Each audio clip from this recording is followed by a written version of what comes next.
আসসালামু আলাইকুম। আজ আমি আপনাদের সাথে শেয়ার করব খুব মজাদার একটা সবজি রান্না। সেহরিতে এরকম একটা সবজি রান্না হলে আর কিছুই লাগে না। প্রথমে তেল গরম করে দিয়ে দিয়েছি পেঁয়াজ কুচি, কাঁচামরিচ ফালি কয়েকটা। সব কিছু ভালোভাবে লালচে করে ভেজে নিব। ভাজা হয়ে গেলে এর মধ্যে দিয়ে দিব পেঁয়াজ বাটা, রসুন বাটা। সব কিছু নেড়ে চেড়ে ভালোভাবে রসুনের কাঁচা গন্ধ যাওয়া পর্যন্ত ভেজে নিব। ভেজে নেওয়া হয়ে গেছে, এবার দিয়ে দিচ্ছি লবণ স্বাদ মতো, হলুদের গুঁড়া 1 চামচের মতো। সব কিছু দিয়ে আবারও ভালোভাবে মিশিয়ে নিব। 1/2 চামচের মতো ধনিয়ার গুঁড়া দিয়ে দিব। এভাবে একবার রান্না করে দেখুন, খেতে অসাধারণ লাগে। এখন কিছুটা পানি দিয়ে দিব যাতে মশলাটা পুড়ে না যায়।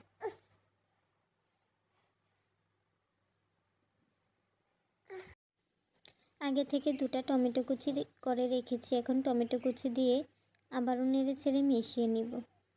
এভাবে একবার রান্না করে খেয়ে দেখতে পারেন, খেতে কিন্তু অসাধারণ লাগে।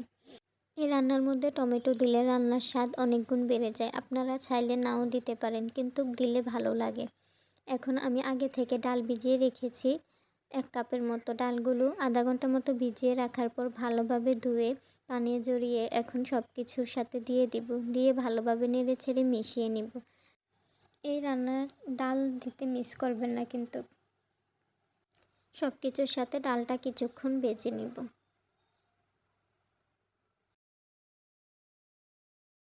এখন ডালগুলো সিদ্ধ হয়ে গেছে, আগে থেকে কেটে রাখা লাউগুলো দিয়ে দিব। সব কিছুর সাথে ভালোভাবে মিশিয়ে নিব। লাউ রান্নার সময় অনেকেই ভুল করে অনেক পরিমাণ পানি দেয়। লাউর মধ্যে অনেক পরিমাণ পানি দিবেন না, লাউর মধ্যে এমনিতেই পানি ওঠে।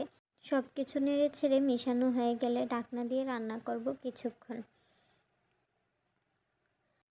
আজকে আমি লাউয়ের মধ্যে মাছ দিব কাটা বেছে। মাছগুলো ভেজে কাটাগুলো বেছে নিয়েছি। এখন লাউটা সিদ্ধ হয়ে গেলে মাছগুলো দিয়ে দিব। দিয়ে সব কিছু ভালোভাবে নেড়ে ছেড়ে রান্না করব 5 মিনিটের মতো। এভাবে দিলে লাউটা খেতে অনেক ভালো লাগে।